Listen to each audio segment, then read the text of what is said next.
சமையல் போல வருமானு நம்ம வந்து எல்லாம் காலரை தூக்கி விட்டு சொல்லலாம். மீனாட்சி அம்மா நம்ம கூட இருக்கிறாங்க. 7 வயசுல சமைக்க ஆரம்பிச்சு 7வதுலயே வந்து கஷ்டத்தினால படிப்பை நிறுத்தி, ஆனா இன்னைக்கு 10 நாடுகளுக்கு மேல உங்களோட ப்ராடக்ட்ஸ் வந்து உங்க கம்பெனில இருந்து விற்பனை செய்துட்டு இருக்கீங்க.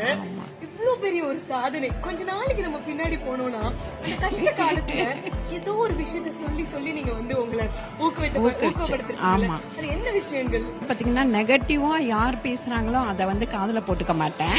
நெகட்டிவா பேசுற இடத்துல கூட நான் பாசிட்டிவா எடுத்துப்பேன். அவங்க சொல்றதை கேட்க கூடாது, நம்ம என்ன நினைச்சோமோ அதை சாதிக்கணும் அப்படின்னு நினைப்பேன். தெரியாத ஒரு விஷயத்த யோசிக்கிறதோட நம்ம கிட்ட இருக்கிற தெரிஞ்ச விஷயத்த நம்ம எப்படி சாதிக்கலாம் அப்படின்னு சொல்லிட்டு யோசிக்கணும். படிப்பில்ல நம்ம என்ன பண்ண போறோம் அப்படின்னு சொல்லிட்டு, ஆனா எனக்கு என்ன தெரியுமோ அதை எங்க பசங்க ஊக்குவிச்சாங்க. அதுல நான் இன்னைக்கு மேல வந்திருக்கேன்.